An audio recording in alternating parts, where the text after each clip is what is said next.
আর 2024 সালের July August জুড়ে যা হয়েছে, এক কথায় একবিংশ শতাব্দীর বিশ্ব ইতিহাসে একটি নজিরবিহীন ঘটনা। এভাবে টার্গেটকৃত শান্তভাবে ঠান্ডা মাথায় ছাত্র জনতাকে খুন করা যায়, দেশের প্রত্যন্ত অঞ্চলে হত্যা করে গোটা দেশটাকে একটি বধ্যভূমিতে পরিণত করা যায়, শেখ হাসিনার শাসন না দেখলে এ কথা বিশ্বাস করার উপযুক্ত ছিল না। দেশের মানুষের ট্যাক্সের টাকায় কেনা, দেশের জনগণের নিরাপত্তায় নিয়োজিত হেলিকপ্টার দিয়ে আকাশ থেকে গুলি করে করে হত্যা করেছে।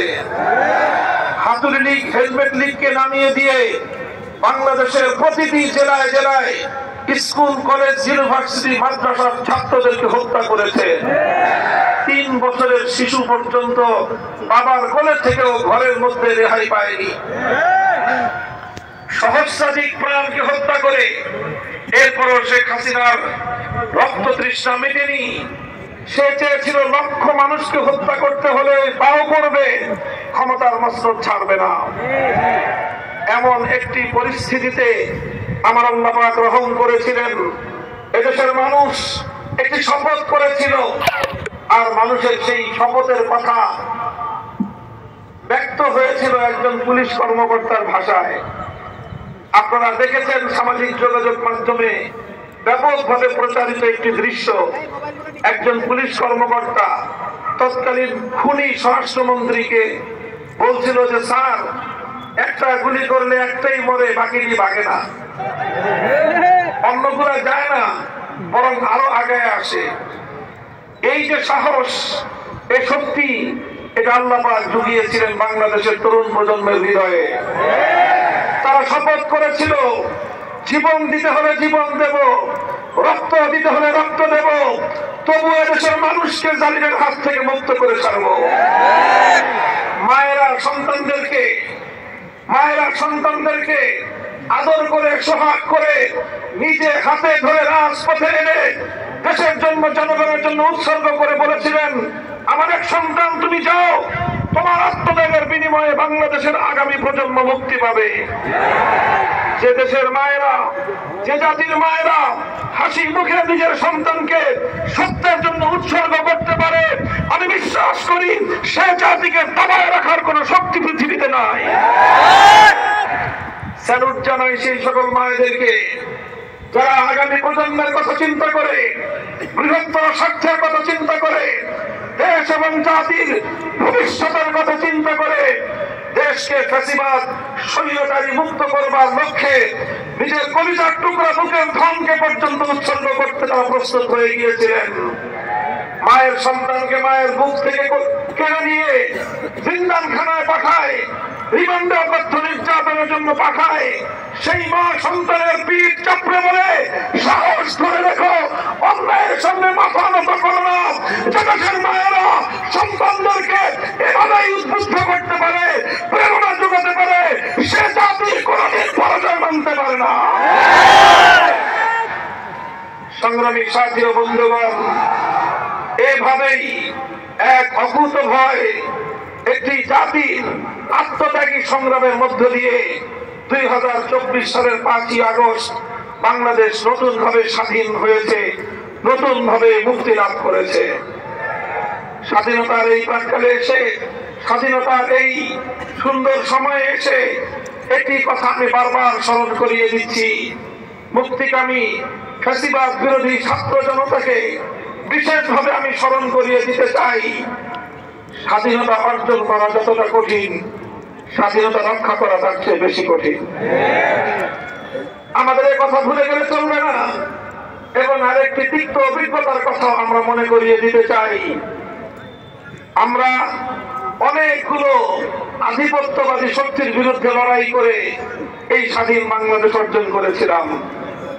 এই স্বাধীন বাংলাদেশ অর্জন করতে গিয়ে আমাদেরকে একটা সময় ব্রিটিশ বেনিয়ার সাম্রাজ্যবাদের বিরুদ্ধে লড়াই করতে হয়েছিল। একটা সময় এই পূর্ববঙ্গের মুসলিম জাতিসত্তার উন্নয়ন ঘটানোর জন্য, তাদের উন্নতি অগ্রগতির জন্য পশ্চিম বাংলার রবীন্দ্রনাথ ঠাকুরদের নেতৃত্বাধীন সাম্প্রদায়িক অপশক্তির সহিংস আন্দোলনকে মোকাবেলা করতে হয়েছিল। এরপরে আমাদেরকে পশ্চিম পাকিস্তানের খান পাঠানদের অত্যাচারী শাসনের মোকাবেলা করে তারপরে আমাদেরকে স্বাধীনতা অর্জন করতে হয়েছিল।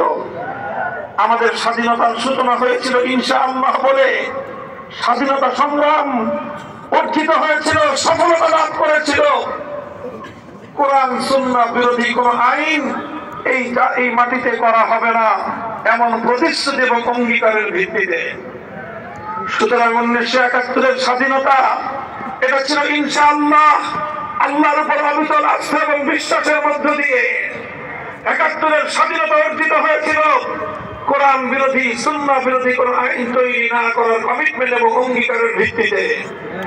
কিন্তু আমরা অত্যন্ত দুঃখ এবং পরিতাপের সাথে লক্ষ্য করলাম 71-এর 16ই ডিসেম্বর বিজয় দিবস উদযাপন করার কয়েক মাসের মধ্যে বাংলাদেশের তৎকালীন 7 কোটি মানুষের ইচ্ছা, অভিপ্রায় এবং আকাঙ্ক্ষাকে বৃদ্ধাঙ্গুলি প্রদর্শন করে বাংলাদেশের হাজার বছরের ঐতিহ্যকে দুপায়ে দলিত করে ভিন দেশে আরেকটি রাষ্ট্রের প্রেসক্রিপশন অনুযায়ী তাদের একটি চিরকুটকে সামনে রেখে জনমানুষের আকাঙ্ক্ষার বিরুদ্ধে 72 সালের একটি সংবিধান বাংলাদেশের মানুষের কাঁধের উপর চাপিয়ে দেওয়া হয়েছিল।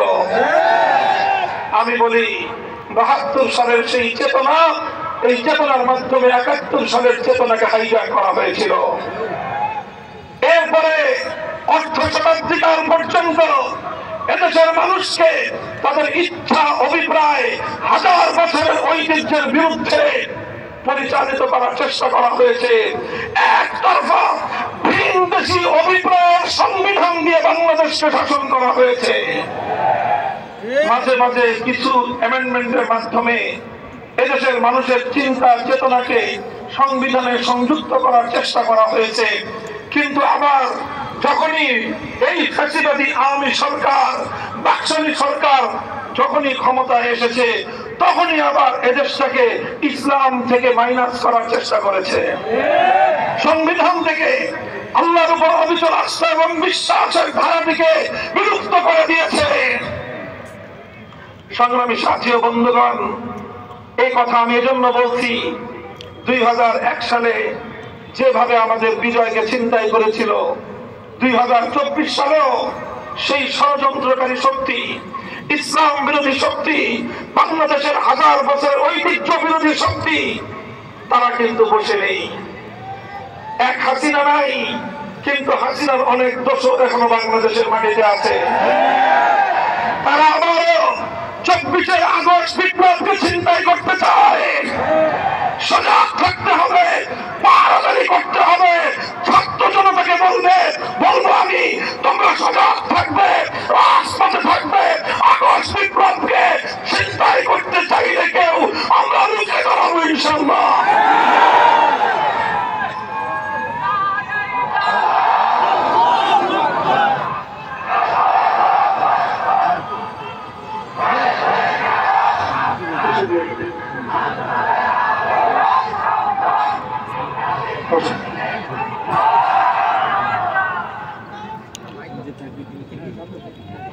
সংগ্রামী সাথী ও বন্ধুগণ, ফ্যাসিস্ট শেখ হাসিনা সরকারকে নিয়ে বেশি আলোচনা করতে চাই না।